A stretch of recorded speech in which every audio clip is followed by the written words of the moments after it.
Have you ever had that feeling where you're making decent money, but at the end of the month, you open your bank app and your heart just drops? You find yourself wondering, where did it all go?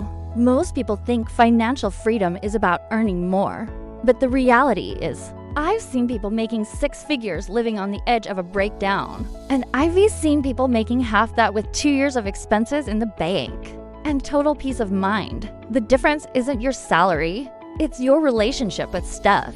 Today, I'm sharing 5 minimalist money rules that will change your financial life. This isn't about deprivation, it's about trading clutter for freedom. And rule number 1 is going to completely flip the way you look at shopping.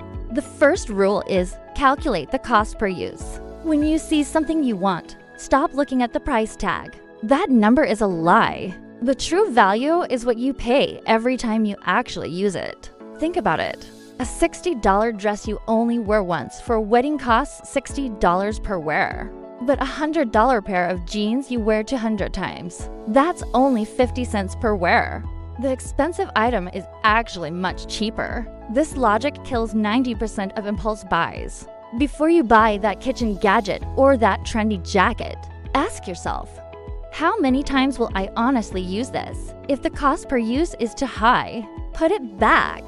You're just buying an expensive dust collector. Rule number 2 is the replacement test. Look around your room right now. Pick an object and ask yourself, if this disappeared tomorrow, would I spend my own money to buy it again? Be honest. Would you buy that bread maker sitting in the corner? Would you repurchase those shoes that have been in the back of your closet for 2 years? If the answer is no, that item is a negative asset. It's stealing your space and your mental energy. Minimalists get rid of these items because every minute you spend cleaning or organizing stuff you don't even like is a minute stolen from building your future. Rule number 3 is huge. Stop the boredom upgrade. There's a trap called lifestyle creep. Your phone isn't broken, but the new model just came out, so you feel like you need it. Your car runs perfectly, but your neighbor just got a Tesla, so yours suddenly feels old. This is wealth destruction disguised as progress. You are paying to solve problems that don't exist. Minimalists follow a simple rule. If it still performs its function, you don't need a new one. A phone is a tool for communication. If it's not lagging, it's perfect. Breaking this upgrade addiction can save you enough money to retire years earlier than everyone else. Rule number 4, create friction for spending and ease for saving. Humans are lazy. We take the path of least resistance. If your shopping apps are linked to your credit card and you can pay with Face ID, you will overspend.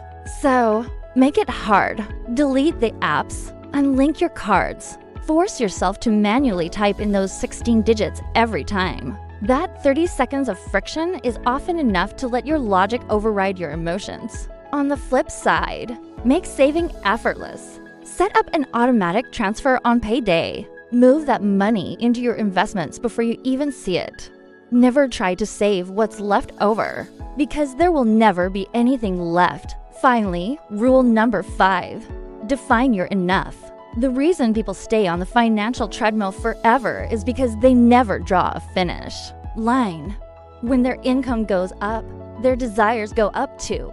If you don't decide what kind of house is enough, what kind of car is enough, and what kind of wardrobe is enough, you will spend your entire life working for bigger bills. Define your boundary. Once you hit that enough point, every extra dollar you earn isn't for buying more stuff, it's for buying your freedom. At the end of the day, minimalist money rules are about shifting your energy from owning things to owning your choices. When you stop needing stuff to prove your worth, you become truly wealthy. This week, I want you to find 10 things in your house that you wouldn't buy again. Get rid of them. Feel that sense of control returning to your life. If this helped you, hit subscribe and share it with a friend who's always wondering where their money went. I'll see you in the next one.